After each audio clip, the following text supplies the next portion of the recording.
Committee తరఫున నమస్కారం.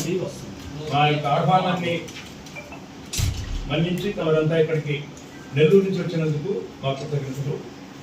ముఖ్యంగా ఆరాధన ఉత్సవాల్లో జరిగినటువంటి కార్యక్రమాల గురించి, తరువాత ఈ ఆశ్రమ అడ్మినిస్ట్రేషన్ విషయంలో వచ్చినటువంటి 2-3 విమర్శల పైన ప్రజలకు సమాధానం చెప్పాల్సిన బాధ్యత నాకు ఉంది కాబట్టి ఈ ప్రెస్ మీట్ కోసం నేను ఏర్పాటు చేయడం జరిగింది.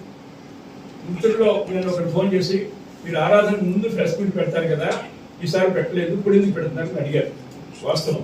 కారణం ఏంటంటే, మనకి ఆరాధనకు ముందు 8వ తారీఖు నాడు, ఆగస్టు 8వ తారీఖు నాడు ఆర్డీఓ గారు మీటింగ్ పెట్టి ఐఎన్పిఆర్ డిపార్ట్మెంట్ గారు రిప్రజెంటేటివ్స్ వచ్చి వాళ్ళు ప్రెస్ నోట్ అంతా చేసి ప్రెస్ కవర్ చేశారు. ఆర్డీఓ గారు కవర్ చేశారు. ఈ chairman of the Ashram festival committee, Ashram festival committee chairman కాబట్టి వారు ప్రెస్ మీట్ పెట్టి జరగబోయేటువంటి కార్యక్రమం తాలూకు వివరాలన్నీ కూడా ఇచ్చి ఏ విధమైన అరేంజ్మెంట్స్ చేశామని కూడా వారు ప్రెస్కి ఇచ్చారు. వారు ఇచ్చిన తర్వాత చైర్మన్ ఆఫ్ ది కమిటీ వారు ఇచ్చిన తర్వాత ఎగ్జిక్యూటివ్ ఆఫీసర్గా నేను చెప్పడం ధర్మం కాదు. అందువల్ల నేను ప్రెస్ మీట్ పెట్టలేదు ఆరాధనకు ముందు.